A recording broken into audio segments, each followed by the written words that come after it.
السلام علیکم ورحمۃ اللہ۔ وعلیکم السلام ورحمۃ اللہ۔ بھائی آپ کا کیا حال ہے؟ الحمدللہ ٹھیک۔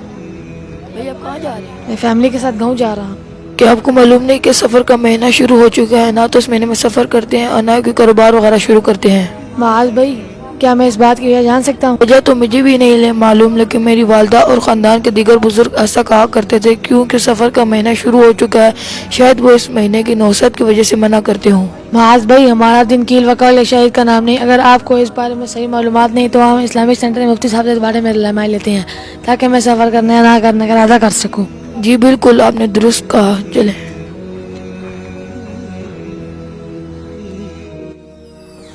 السلام علیکم ورحمۃ اللہ وبرکاتہ۔ استاد محترم، آپ کے پاس کچھ وقت ہوگا؟ جی جی بیٹا ضرور۔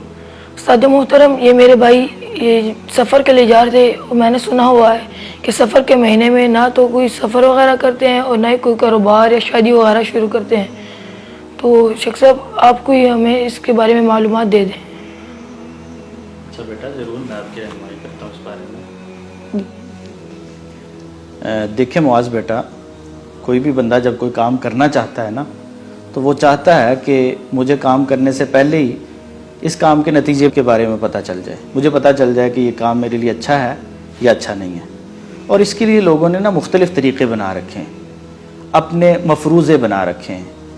کوئی کہتا ہے کہ اگر فلاں شخص مل گیا تو میرا کام صحیح نہیں ہوگا، کوئی کہتا ہے کہ فلاں دن ہوا تو میرا کام صحیح نہیں ہوگا، فلاں مہینہ ہوا تو میرا کام صحیح نہیں ہوگا۔ مختلف شخصیات، مختلف لوگوں نے مفروضے اپنے خیال میں بنا رکھے ہیں، اور کوئی شخص اپنے ہاتھوں کی لکیریں دکھاتا ہے، کوئی ستاروں سے اس چیز کو معلوم کرنے کی کوشش کرتا ہے۔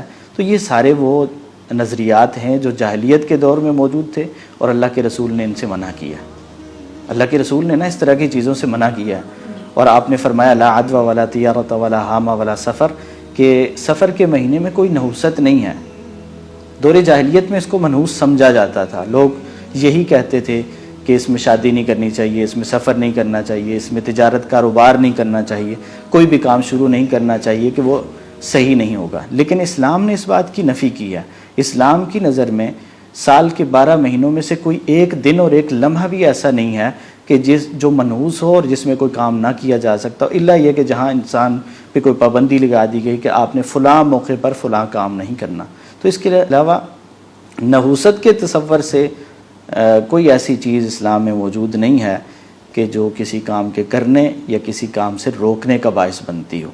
تو اس لیے ہمیں اس طرح کے نظریات اور اس طرح کے خیالات سے بچنا چاہیے۔ آپ کو میری بات سمجھ آئی؟ جی احمد بیٹا، آپ سفر کرنا چاہتے ہیں، آپ بے شک سفر کر سکتے ہیں۔ آپ کے سفر میں سفر کے مہینے کی وجہ سے کوئی مسئلہ نہیں ہے۔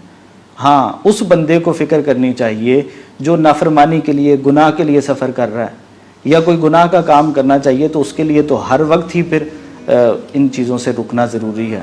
تو سفر کے مہینے کی وجہ سے کسی کام کا کرنا یا کسی کام سے رک جانا یا کسی چیز کے فعال کی وجہ سے کسی کام کا کرنا یا چھوڑ دینا، یہ درست نہیں ہے اور یہ اسلامی طرز عمل نہیں ہے۔ اسلام تو یہ سکھاتا ہے کہ اگر آپ کوئی کام کرنا چاہتے ہیں، اس کام کے بارے میں مشورہ کر لیں، اس کام کے بارے میں استخارہ کر لیں اور پھر اللہ پر توکل کرتے ہوئے وہ کام کر لیں۔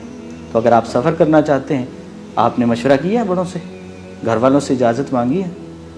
جی، استخارہ بھی کیا ہے؟ جی الحمدللہ۔ تو آپ نے مشورہ بھی کیا ہے، استخارہ بھی کیا ہے، اور پھر آپ سفر کرنا چاہتے ہیں تو آپ ضرور سفر کریں، اور اپنے سفر میں چونکہ دعائیں قبول ہوتی ہیں تو ہمیں بھی اپنے دعاؤں میں یاد رکھیں، اپنے والدین کو اپنے لیے دعائیں کریں، اپنے بڑوں کے لیے دعائیں کریں۔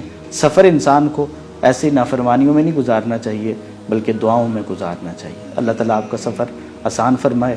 استودع اللہ دینک و امانتک و خواتیم اعمالک